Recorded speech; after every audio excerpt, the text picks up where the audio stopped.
Essentially, my talk was about racial biases and how that can unconsciously undermine a Black patient's care. My issue for my senior topic is sexism in video games. How does refusal of treatment with the terminal illness affect the patient's loved ones? The lack of access that women, specifically women of color, have to reproductive health care services, whether that... So the capstone project is the culmination of a full year of students identifying a research question on something that they're deeply passionate about, doing research on those topics, and then writing a research paper and ultimately doing a presentation in front of an authentic audience. The capstone experience is really important because it shifts the responsibility for the learning to the student. And you'll see in all of the capstone projects that the students are doing here in Oakland Unified School District, the questions that they're researching are ones that they pose to themselves. But I really wanted to focus on Black patients because they have dealt with so much. It's something that I really got to choose and really choose how much research I want to do. It was something different, and it was something that I really wanted to do, not just the teacher was like, this is what we're gonna do, and you better just do it. And I was like, no, I love this topic, might as well, I'm going to put in all my effort. What was your score? Well, I gave her a 4 for clear and original argument and clear reasoning that was convincing, but I gave her a 2 for partially addressing alternatives, opposing alternatives and perspectives. So what we were really trying to do with the capstone project was ensure a level of equity across the system by agreeing on a set of common rubrics that teachers would use to assess student work. As we've used our new rubrics, one of the things that's really stood out to me is that I'm giving my students or helping my students find a more authentic sense of audience. This is what anyone who looks at your work is going to expect of you, and it's about showing that you have this set of skills, these core skills that are going to apply in all your other classes and in the ways you present yourself in your life. What we were in effect trying to do was to say, well, let's try to create a common understanding of what high quality instruction looks like so that the instruction and the learning experiences the students have leading up to that point prepare them in order to be successful at that level. And I looked at that rubric that Young Wan brought to us, and it had organization as a skill, and that's actually when I came to you. I had my moment of truth and I was like, I don't know if I can grade kids on organization because I used to tell them how to organize it. The skills they are looking to grade were things that we were often coming in and supporting the students a little bit too much on, I think, and we would be unable to truly evaluate students. We were only evaluating for compliance. So I think the rubric prompted us to think deeply about what kind of scaffolding we're doing so that you would see a range of performances across the rubric. I think we really pushed you to dive deeper into your topic, and to me, these things that we got to do made that experience so much richer, and so I appreciate it as an audience member. Like, I just learned a lot more today. So thank you for teaching me. So one of the big questions coming into this work was whether performance assessment systems could work in all kinds of school contexts. We've seen and we have lots of examples of small schools that do this work.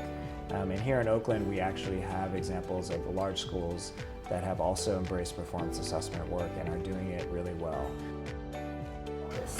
So there's a certain civic duty that needs to come from our community. This project was my first real long paper. It was a different kind of essay that I'd ever written. I'd never written a research paper before, but I feel that this has adequately prepared me for the papers that I will have to write in college. So Kennedy, she's an activist at heart. She has always had a really powerful voice. But I think this project allowed her to look at things in a different lens. So she's doing like reproductive health care for women. And it was something, she would sit in class and research and almost literally shout out oh my gosh, I can't, what, Miss Howard, look at this. I can't believe this is happening. One of the ways I see our young people grow and develop through the senior project process is confidence. They don't believe they can write a paper of that length. They don't believe that they can do that amount of research, and it's just an amazing journey that you see our young people go on to get to the point where they can say, I've completed my senior project, I've done my presentation. It's an eye-opening experience. You just learn so much. it's more than just like reading from a textbook, right? Because you need to be an expert. And I just grew a greater need to try and help with the problem. So I've taken on the civic duty part of my project, and I don't want the project to end here, you know. I want to continue to take the knowledge that I've learned for myself and put it out into the world so that other people may learn about it, and then we can start to help solve the problem. So if you're a school that's trying to decide whether or not to move towards doing performance assessments, and if you're interested in the kind of learning where students are engaged, where they find the learning meaningful and relevant, and that they're being assessed through tasks that are reflective of the kinds of tasks that they're going to have to do in the real world, then performance assessments are for you. You did amazing, and you should be super duper proud, and we're also very proud of you. And congratulations!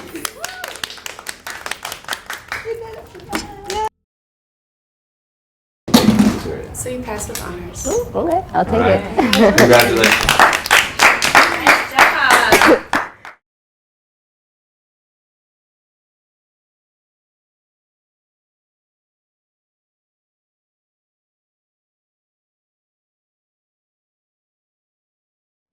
I'm like a very shy person. I usually don't like going in front of people to do the senior project, even presenting. And because of that, it helped me a little bit overcome the fear of presenting. And right now, I didn't know like I could do that.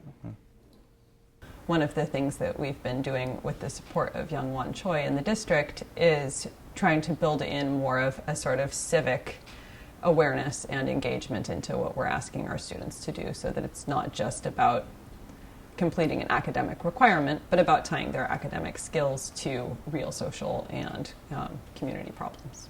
So last summer I was a part of HEAL, and it was a 6-week internship at Highland Hospital. I do think that my internship helped me make my decision as to what my topic would be for my senior project. Actually, you can hear about, you know, a disparity or watch a documentary on it, but actually witnessing it and being in the thick of it really told me that I need to bring light to this topic. One end is developing, and one end is advanced. So to be from or emerging is the lowest actually, and then so how what does that look like versus what does advanced look like? And so what we developed is actually student examples to show them what each of them looked like, and then broke it down. So it would be like an argument, what's an advanced argument versus what's an emerging argument, and we could actually have that conversation. And what we found is actually having them do it for someone else's paper. So we'd give them different topics, we'd give them different evidence, and ask them to do different things with it. And they would get so comfortable. I mean, we had one of the days we ended up having an hour discussion about this thing, and I literally stopped this topic. We were talking about police interactions with youth, and had this whole great dialogue, and I stopped him, and at the end, and I said, that was analysis. Everything that we just did was analysis. The thing they couldn't do if their life depended on it for their own paper. And they all kind of sat back and laughed, like, oh, we can do this. So it's helped us, I think for me, in the classroom, is like really break down the skill interested in actually finding an answer to, and something I, want to know more about. That's great. Tell me a little bit about Kennedy and how you've seen her grow through this. So just really like set a fire in her of like, wow, I thought I was interested in it, and now it's like I'm seeing even more the problems that it's creating and the disparity it's creating. I think it caused her to just really almost like dig around and find more to what was happening. We actually, as a public health academy, went and saw the play Row at the Berkeley Rep, and she was sitting there like at the intermission. She's like, Miss Howard, this is literally my senior project in action. And so to see them excited like that, I think has been just awesome for me as a teacher. Like, it just makes their learning more meaningful, and it's not just it's something that's relevant in their everyday lives. So, what does this fact mean if 34% of people are, below the poverty line? What does that actually mean?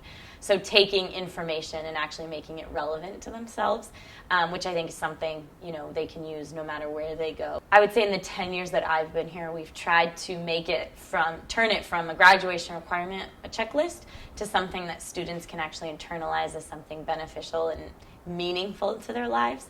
So we focused for the first half of the year on the research writing. And so that included, how do I find credible sources online? How do I go out in the community? And so the backwards planning was like, all right, they need to know how to find the information. They need to know how to contact people within the community.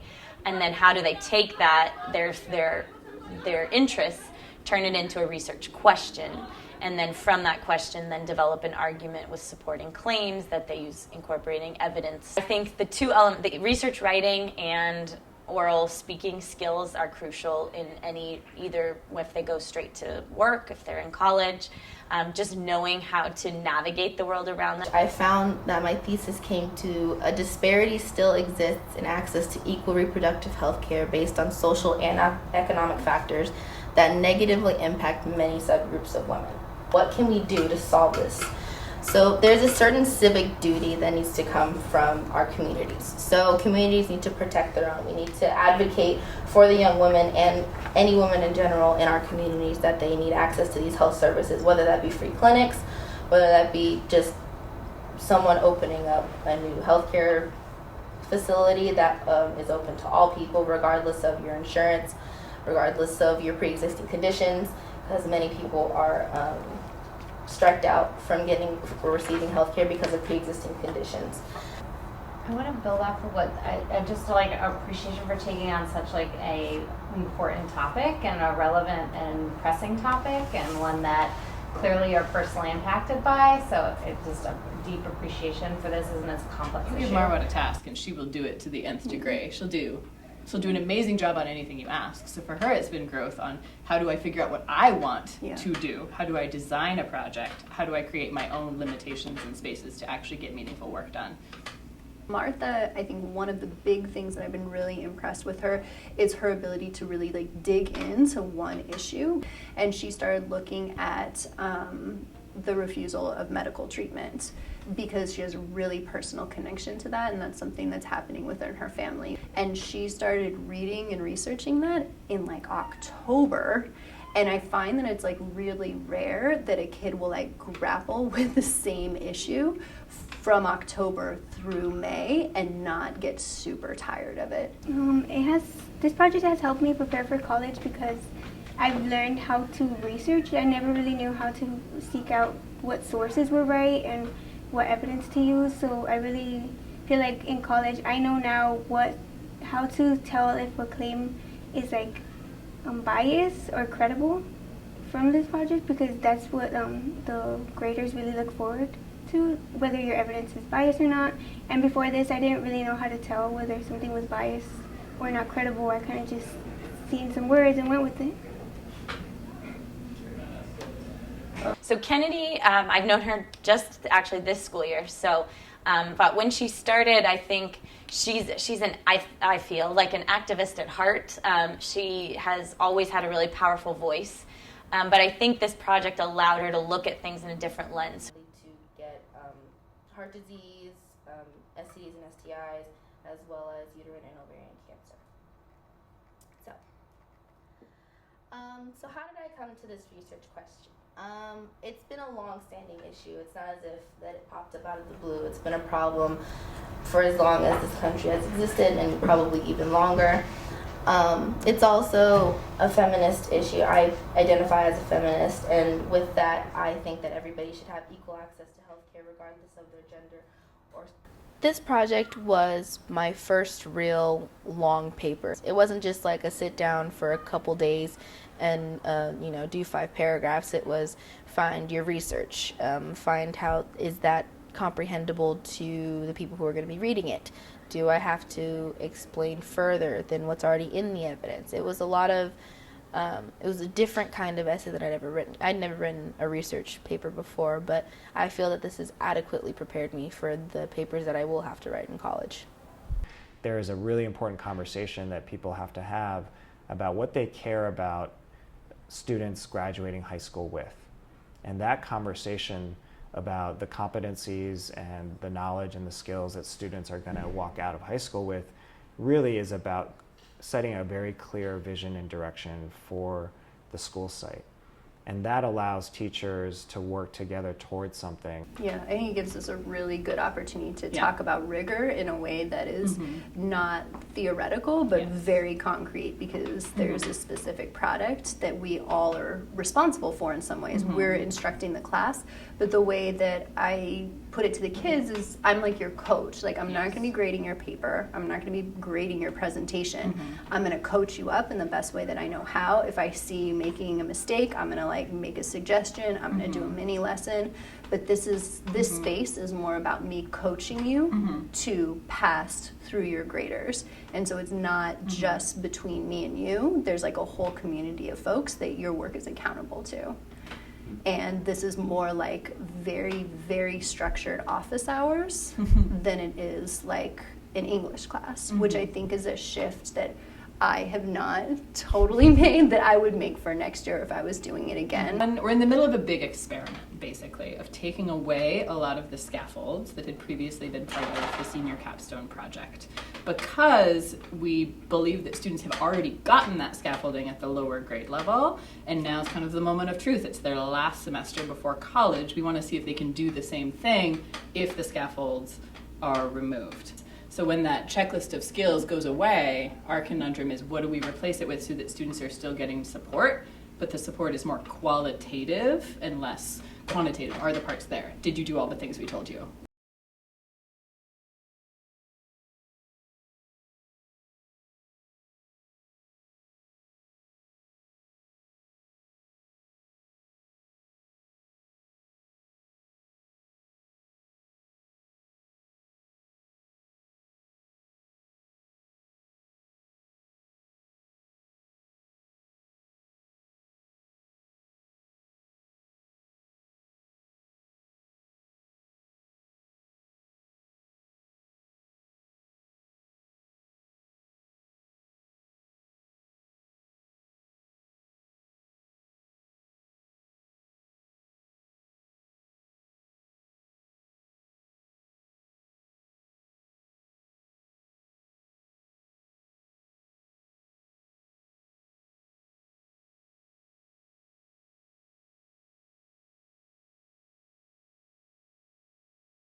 And it hurts because I have friends that play video games, but sometimes they have to go through that. Which is where I got the survey results from. That's one of them, like where you can go like to work and do those practices, but it would be like you.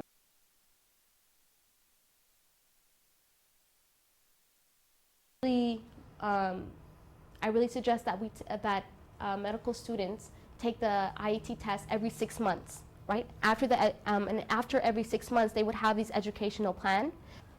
I can have racial biases towards a Black patient, or if I am a physician. Anyone can have racial biases, just because it's not specifically towards white physicians. It's not that. It's really anyone that really encounters, or anyone that has experienced our mentality or been taught that Black patients are less valued and whatnot. Tests never really give you like that direct information until you're actually in the test, and so I was like, they're not gonna really understand it, you know?